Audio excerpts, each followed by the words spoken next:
Hello, my name is Eric Roeder, and I work in business development for Codilation. My team of elite nerds is dedicated to helping turn big ideas into first customers. Building apps and helping develop new businesses allows me to meet amazing people. These people are doing amazing things in our tech community and my actual community of Fargo, North Dakota. I wanted to start a platform to help business leaders and other great people in our community tell their story.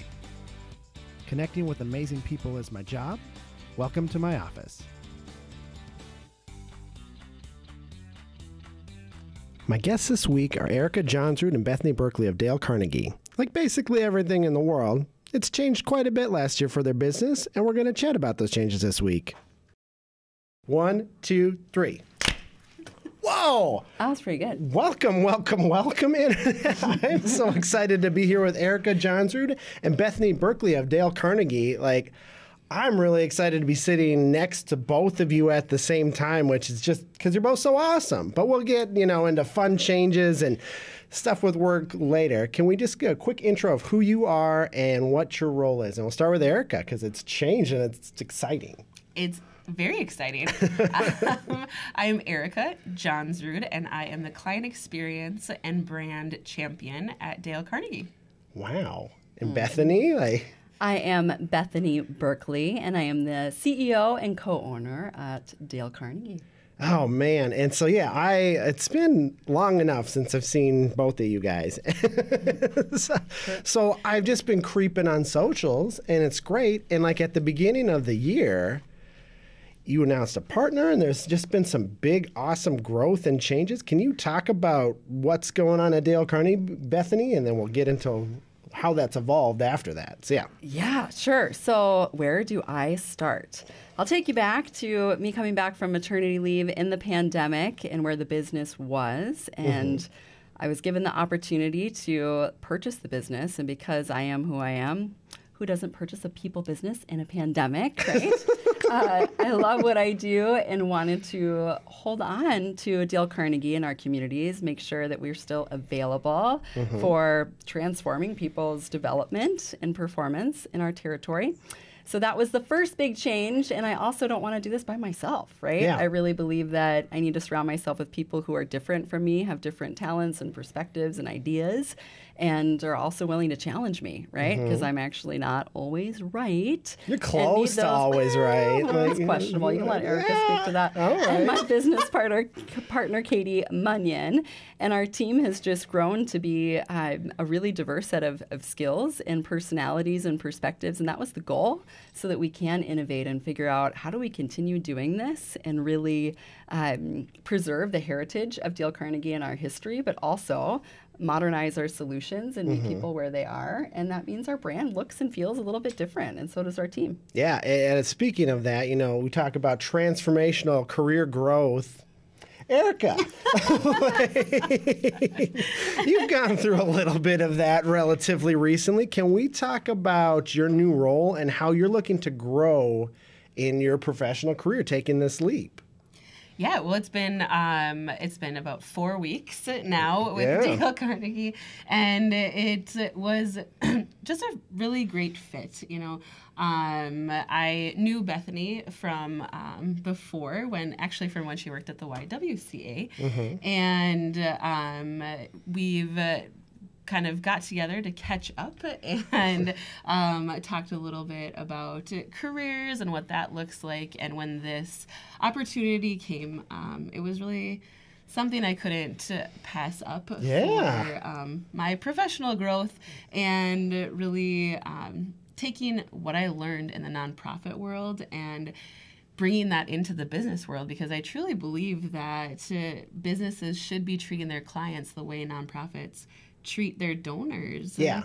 And being able to see what that looks like and bring the whole community along on that as well with our brand. Every small business is basically the exact same thing as a nonprofit. You don't have time or resources to do all of the big fun stuff. And so anyone who's killing it at a nonprofit, if you are a small business, reach out to those people, because they're doing it with less time and money than you have. And even if you prove it as a business, then you can bring on people like Maddie and things like you couldn't do that at Ronald McDonald House. You had to be amazing and keep getting better with one person. And so, yeah, this is an exciting step for you. And you guys are both so positive, and I'm busting at the seams because we can be positive again. And I made a business chart actually this year of going like how easy it was being positive. And like March of 2020, it was like past Jesus help me. Like it kind of went into like last summer was like, I need coffee. And like now we're down to like the rainbowy part where it's like,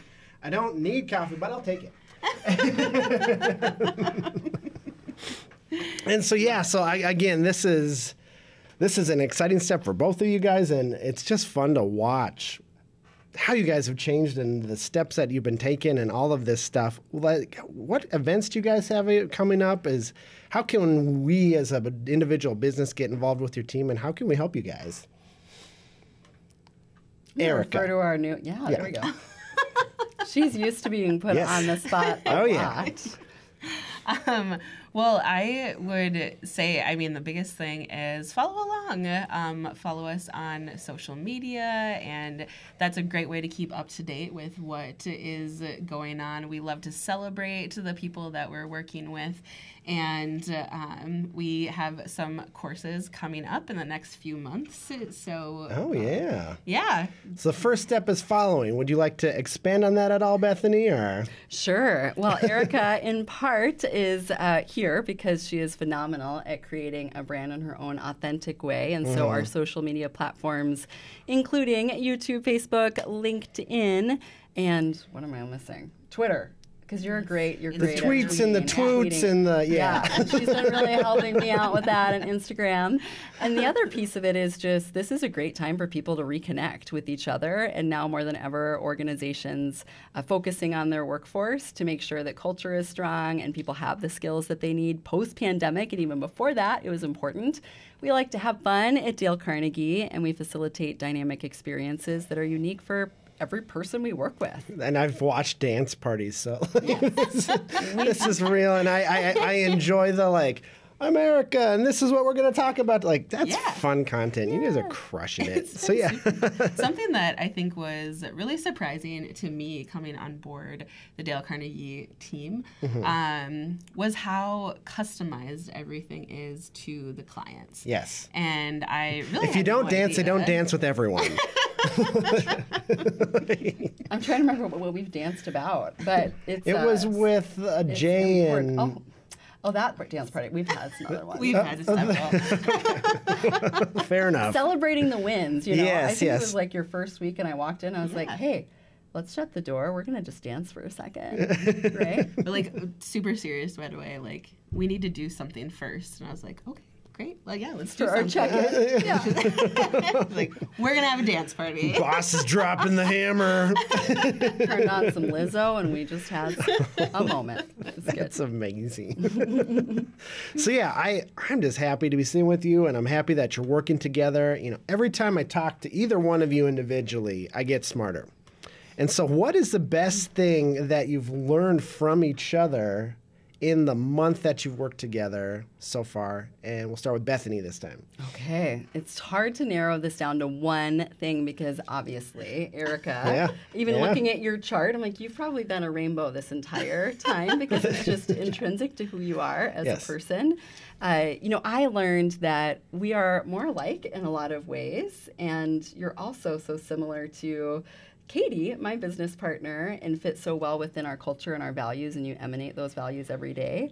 I've learned that this is more than one thing, Erica. I can't help it. I know. I will allow it. I can't help it. You are incredibly courageous as well, because you can maybe speak to some of the things, but I've probably thrown down, I don't know, an average of maybe 10 challenges a day of just seeing you radiate in your own unique talent that's authentic to you and having you think on your feet and letting that spotlight just really be on you, because people need to hear from you and all of the beauty and rainbows that you bring.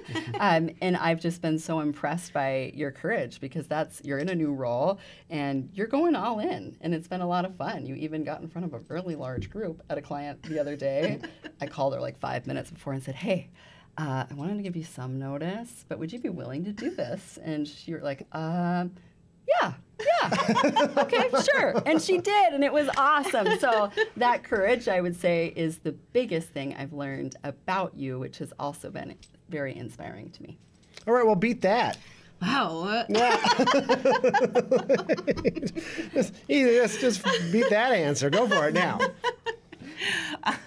Well, I feel like we've had a lot of opportunities to get to know each other on a much more personal basis than we had before. And I think the biggest thing is not afraid to be vulnerable. I mean, we talked about it last week on our I know. Motivational Monday.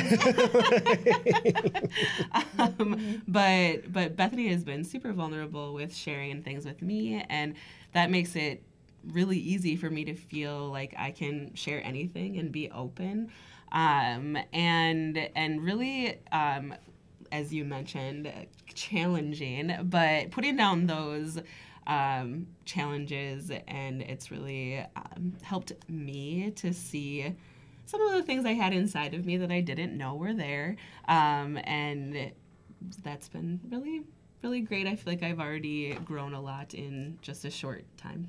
What's the biggest thing you think you've grown in? Confidence. Mm-hmm.